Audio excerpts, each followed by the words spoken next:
और वो डिस्क्लेमर ये है कि देखें, अभी जब वो कराची में ही मौजूद थे, 3 दहशतगर्द हमले, मिनिमम 3, कम से कम 3 बड़े दहशतगर्द हमले खैबर पख्तूनख्वा में हुए हैं। एक साउथ वजीरिस्तान में हमला हुआ है जिसमें JUIF के एक बहुत इंपॉर्टेंट रहनुमा वो शहीद हुए हैं। टांक में एक हमला हुआ है, लकी मरवत में हमला हुआ है, 7 अफराद उसमें जाँ बहक हुए हैं, जिसमें एक SHO, पुलिस का एक SHO भी शामिल है।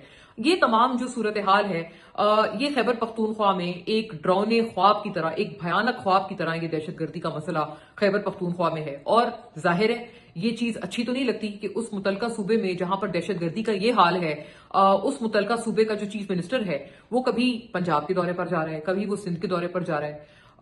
क्या वजह है कि PTI से कोई भी और शख्स ये काम बस खुद नहीं कर रहा? सलमान अकरम राजा के पास कोई गवर्नमेंट ओहदा नहीं है, बैरिस्टर गौहर चेयरमैन है PTI के, उनके पास कोई गवर्नमेंट ओहदा नहीं है। ऐसा क्यों नहीं हो रहा कि ये लोग जाकर कोई मोबिलाइजेशन करें? क्या इनको लगता है कि इनकी कोई सियासी मतलब ये कोई पुल नहीं कर पाएंगे, क्राउड पुलर नहीं है ये लोग?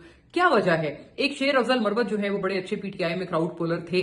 मैं इसलिए कह रही हूं थे क्योंकि अब तो वो हमारे प्रोग्राम्स में आकर कहते हैं कि मैंने तो कानों का हाथ लगा लिया, अब तो मैं PTI में कभी भी वापस नहीं जाऊंगा जब तक इमरान खान मुझे वापस आकर खुद मुझे वापस नहीं बुलाते। क्योंकि PTI ने बार बार शेर अफजल मरवत की जो है वो बेइज्जती की है, वो ये समझते हैं और वो कहते हैं कि अब मैं PTI को दोबारा पलट के कभी भी नहीं देखूंगा।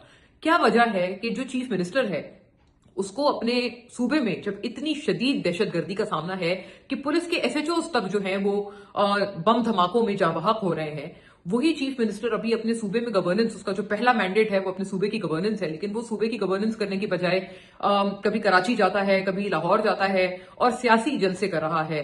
सियासी तौर पर अपने आप को एक्टिवेट कर रहा है, गवर्नेंस के ऊपर उसका कोई ध्यान नहीं है, कोई ख्याल नहीं है।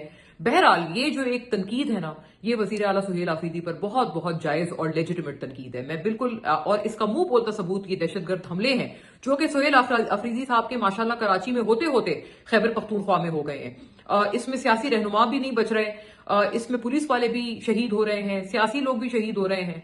आम आदमी का तो वैसे ही कोई पूछने वाला नहीं है जो खैबर पख्तूनख्वा में दहशतगर्दी का हाल है। तो उस सूबे का अच्छा नहीं लगता। ये बिल्कुल एक फेयर एंड स्क्वायर बात है कि उस सूबे का वजीर आला इस तरह से सियासी दौरे करते हुए बिल्कुल अच्छा नहीं लगता। क्या PTI में और कोई बंदा नहीं है जो कि क्राउड पुलर हो?